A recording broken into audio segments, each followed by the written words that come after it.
आज की इस वीडियो का टॉपिक है सेंटेंस। इंग्लिश ग्रामर का एक बहुत ही सिंपल और बेसिक टॉपिक है और इस वीडियो में हम सेंटेंस से जुड़ी काफ़ी सारी चीज़ें जानेंगे, जैसे सेंटेंस क्या होता है, kinds of sentence, parts of sentence, phrases, clauses, question tags, transformation of sentence, ये सारी बातें। तो वीडियो की शुरुआत करते हैं सेंटेंस से। सेंटेंस की डेफिनेशन आपको हर एक बुक में थोड़ी बहुत अलग मिल सकती हैं, लेकिन ओवरऑल मीनिंग सबका सेम होता है। तो यहाँ पर मैंने सेंटेंस की दो डेफिनेशन आपके लिए लिख दी है। पहली डेफिनेशन ये है, जो कि दूसरे नंबर पे लिखी है, वो पहली है मेरे लिए। अ group of words which makes sense is called sentence. Words का एक ऐसा ग्रुप दैट मेक्स सेंस, यानी कि जिसका कोई सेंस होता हो, जिसकी कोई मीनिंग होती हो, उसी को हम क्या बोलेंगे, सेंटेंस। अगर मैं कुछ बोलता हूँ ऐसे, मान लीजिए cloud sky is very near, कुछ समझ में आया? कुछ भी पल्ले नहीं पड़ा, राइट? क्योंकि वर्ड्स तो मैंने बहुत सारे बोल दिए, लेकिन इनका कोई आपस में लिंक नहीं था, ना इसमें कुछ ग्रामर यूज़ हुआ है, ना तो इसका कोई सेंस निकला। एक एक वर्ड की मीनिंग हम भले ही जान लें, लेकिन ओवरऑल पूरे सेंटेंस का या ओवरऑल पूरे उस वर्ड के ग्रुप का क्या मतलब था वो हमें नहीं पता चल पाया, तो इसको हम सेंटेंस नहीं बोल सकते। वही अगर मैं बोलता हूँ आई एम अ ह्यूमन, मैं एक मनुष्य हूँ, तो इसका कोई अर्थ निकलता है। तो ये सेंटेंस था, 3 वर्ड थे और एक ग्रुप बना और उसका क्या निकला, एक मीनिंग निकला, तो ये सेंटेंस है।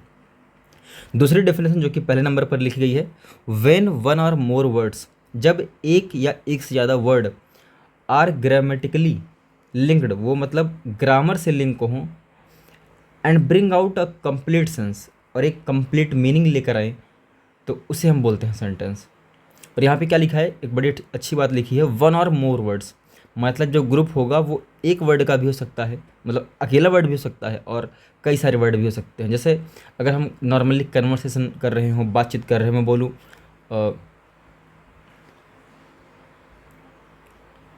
सिट, मतलब बैठो, मतलब ऐसे कई सारे वर्ड हैं जो हम सिंगल सिंगल भी इस्तेमाल करते हैं और उसका भी एक मीनिंग होता है पूरा, तो उसको भी सेंटेंस हम बोलेंगे। फिलहाल आगे चलते हैं।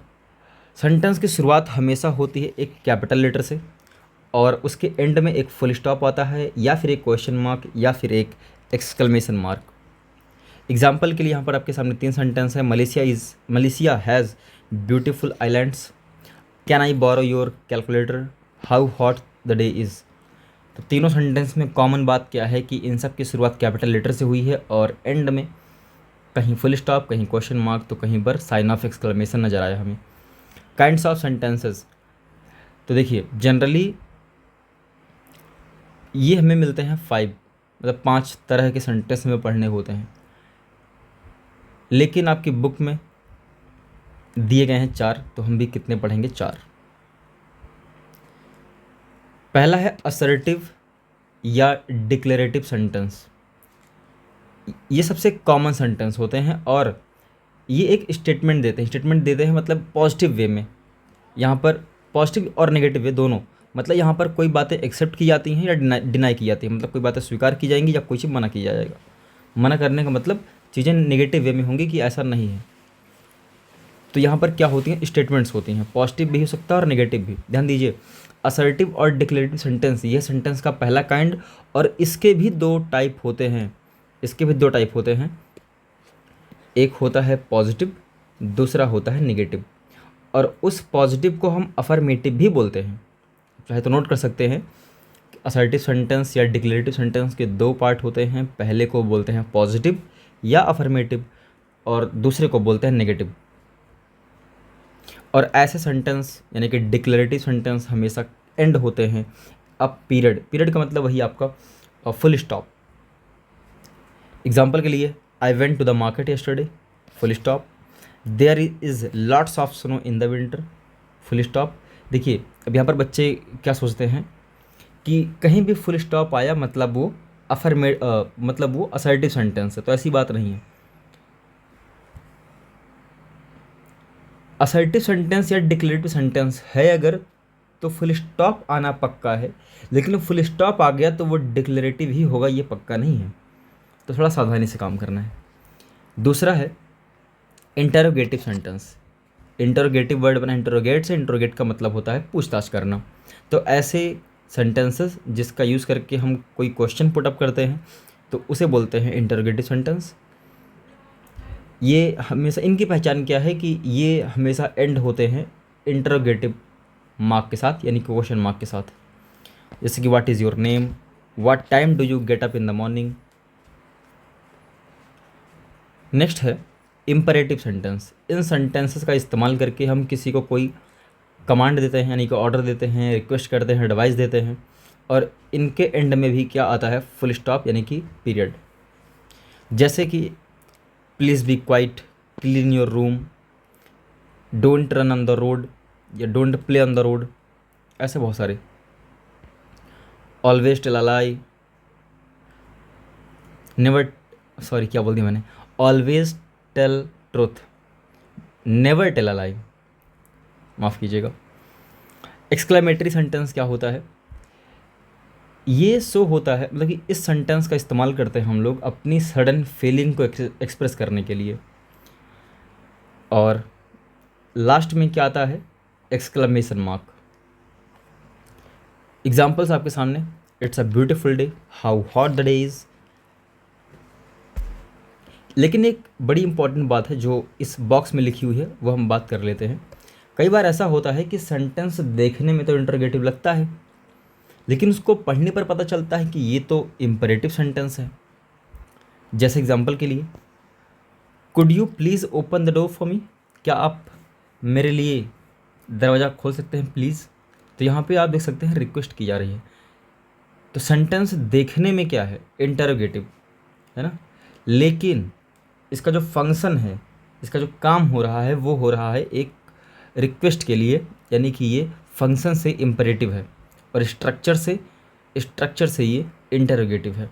अगला, would you please fill this form, क्या आप करके कृपया करके ये फॉर्म फिल कर सकते हैं। तो इंटरोगेटिव मार्क लगा, इसलिए इंटरोगेटिव है बाय स्ट्रक्चर, लेकिन बाय फंक्शन, काम से तो ये क्या है, काम से ये है इम्परेटिव, क्योंकि इसका इस्तेमाल किया गया है क्वेश्चन पूछने के लिए। पार्ट्स ऑफ सेंटेंस, सेंटेंस के पार्ट्स कौन कौन से होते हैं, सेंटेंस के दो पार्ट होते हैं, सब्जेक्ट और प्रेडिकेट। देखिए, जब भी कोई सेंटेंस बनता है तो उसमें मेनली दो पार्ट होते हैं।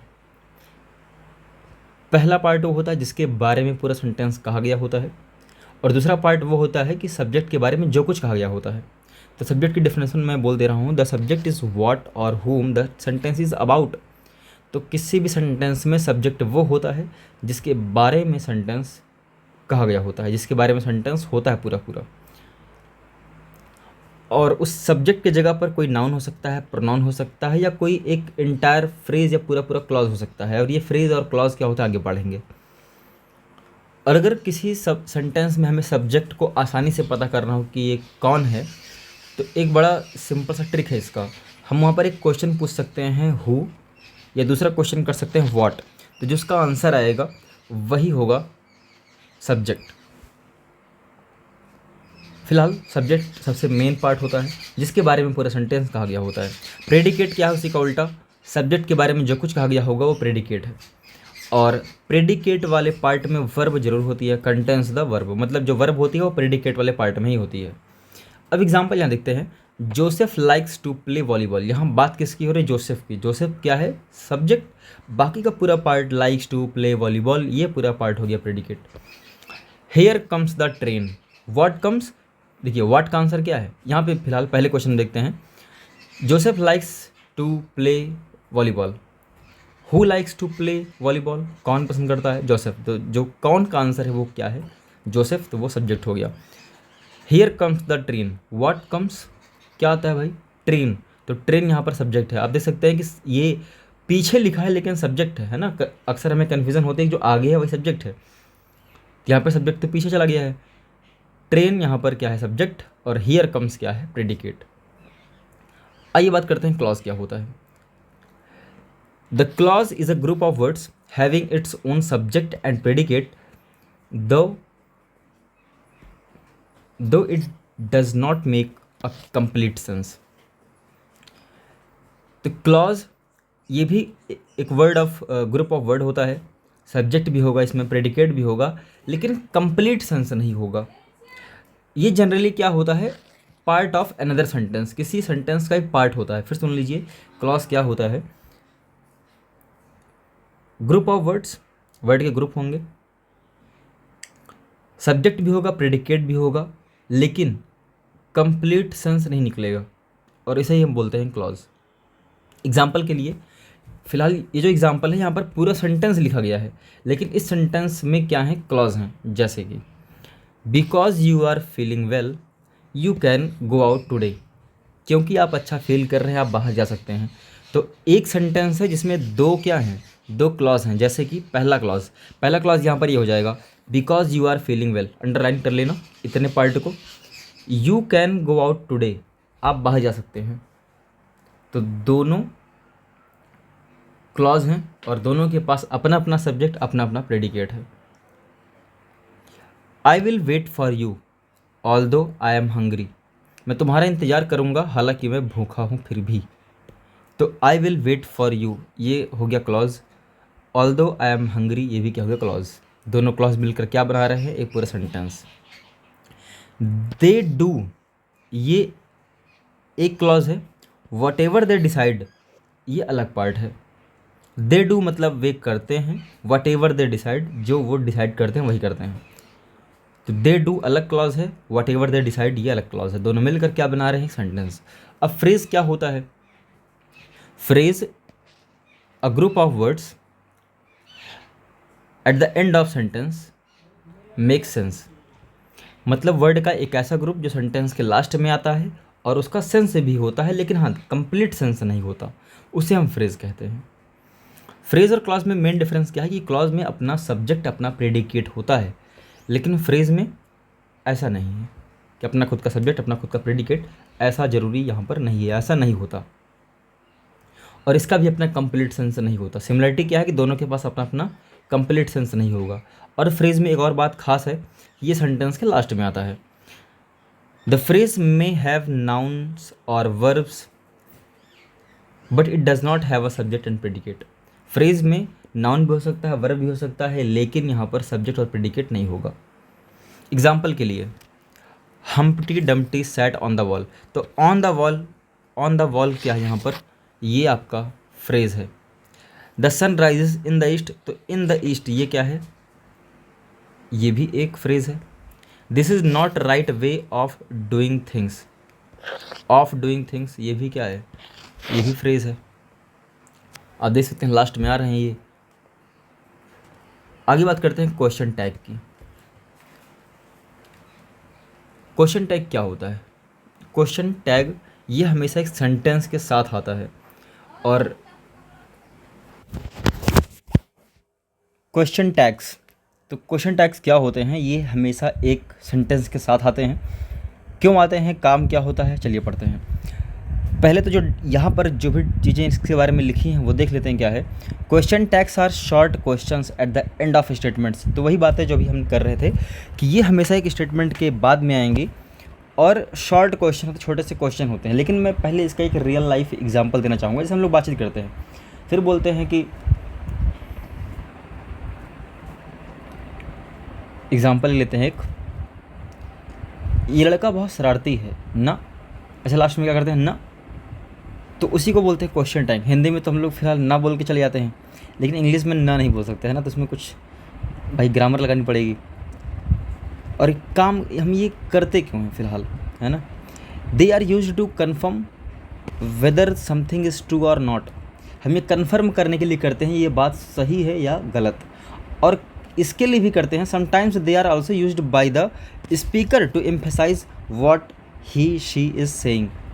तो कई बार जो स्पीकर होता है, जो बोलने वाला होता है, वही अपने सेंटेंस को और जोर देने के लिए, मतलब उस बात को और गंभीर बनाने के लिए साथ में क्या करता है, क्वेश्चन टैग का इस्तेमाल करता है।